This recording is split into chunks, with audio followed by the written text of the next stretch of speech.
Right, the Department of Correctional Services has confirmed that former Northern Cape ANC chair John Block has not yet been released on parole. Pictures of Block outside wearing a suit and sunglasses went viral on Saturday, along with speculation that he has been released on parole.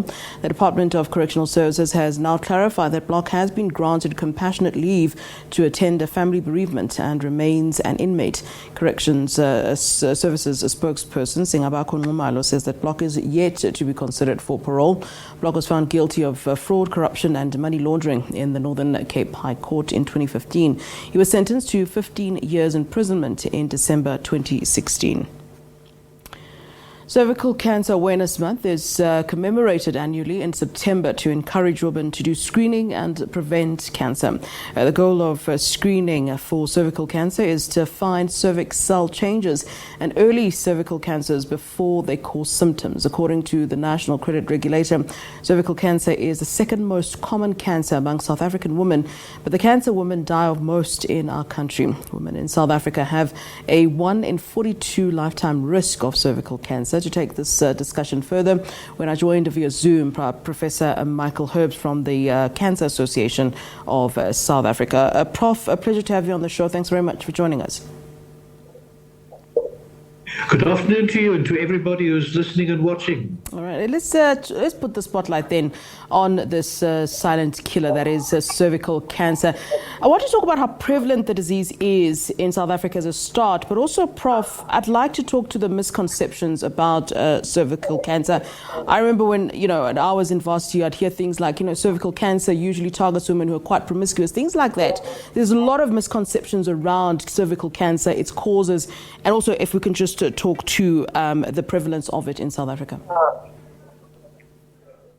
I think it's very important that right at the outset, you mentioned that cervical cancer was the second most important cancer amongst women in South Africa. Yeah. Yes, that is true if you look at the statistics. However, once you start separating the statistics for the different racial groups in South Africa, then cervical cancer is the number one cancer amongst black women, and breast cancer becomes cancer number 2.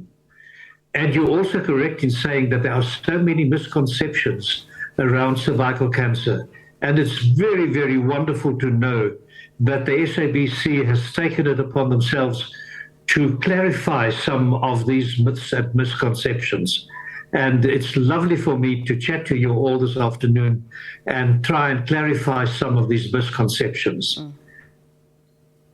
So let's talk then about those misconceptions. Perhaps you can talk to us about, the actual causes and, and as I said, the prevalence of cervical cancer. It's very important that we do know the causes of cancer, cervical cancer. Yeah. And I can tell you and your listeners that practically every single case of cervical cancer in South African women is caused by the human papilloma virus. And we very often just refer to this virus as the HPV virus, and it stands for human papilloma virus. Now, there are a few hundred of these viruses, but there are 2 especially that are of great importance when we talk cervical cancer. Scientists have given these papilloma viruses numbers, and number 16 and number 18 are the 2 very important ones. And they are dependent on skin-to-skin contact to be transferred from one person to another. Now, we know that women and men all carry the human papilloma virus. And it is so important that when we talk just now how to prevent human papillomavirus infection, that I come back and include men in our discussion. Yeah. Once this virus gets into the human body, it can stay there and remain dormant. That means that it can be sleeping, in inverted commas, and it can remain dormant for quite a while.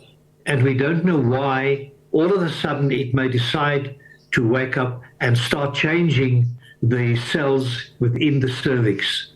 Now, where is the cervix? The cervix is right at the bottom of the uterus or the womb. and it is the mouth to the uterus, and it is through the cervix that a baby passes from the womb to the outside world. And it is in the cervix area of the womb where cervical cancer develops and grows. Yeah. Prof, I want to talk about, Prof, just before we run out of time, I want to talk about the importance of early screening and early detection. Obviously, we always hear this when we're talking about cancer, but my question is always, how are you supposed to know? What are, the signs and symptoms that one is supposed to look out for early enough? Yes, at the later stage, I'm sure it's easy to pick up those signs, but earlier on, how is one supposed to know? Right, it's very important. Thank you very much to speed on the interview, and let's talk about the signs and symptoms. Very many women do not develop signs and symptoms of cervical cancer immediately, but when they do, they usually start off and they complain of vaginal bleeding. And this vaginal bleeding is more heavy than the normal menses that women may undergo every month with their menstruation. Eventually there may be pelvic pain, and it may also be very uncomfortable and even painful when they have sexual intercourse. There may even be a discharge from the cervix, and this is all important things. When these things happen, the woman should go and see her doctor. And if you are dependent on the public health service, then it is so important that you go through the primary healthcare clinic and ask to be referred to a hospital because you are afraid that you may have cervical cancer. Yeah. And cervical cancer is the leading and the number one cause of cancer deaths amongst women. So that is very important. But we must also remember that cervical cancer is a preventable cancer. So if we can prevent it, why don't we do something about it? And here is the answer. There is a vaccine available against the human papillomavirus. And this vaccine is available free of charge to all girl children in public schools in South Africa. And it happens every year. There is a campaign, and girl children between the ages of 9 and 14 years are offered this vaccine free of charge. But the staff that come to the school to vaccinate the girls need permission from parents. And the girl child will come with a letter that the parent must sign to give consent that the child may receive the human papillomavirus vaccine. Please do not refuse your child. You are doing your girl child a disfavor, but by signing consent and her getting the human papillomavirus vaccine, you are freeing her of cervical cancer when she gets older. It is so important that we must please let the girl child receive her 2 vaccines, usually in the early part of the year, and then the second vaccine is given later in the year. All right. What we are seeing on the screen now is called a special procedure where women will be referred for a colposcopy, and the doctor will then look through a magnifying instrument into the vagina to see the spreading of the cancer cells in the mouth of the cervix. And if it is the start of cervical cancer, these cells can be removed and there is a 100% cure for cervical cancer. But if it is neglected, then the cancer will grow and develop, and from the cervix, it can then spread to other parts of the body, and eventually it will kill the woman.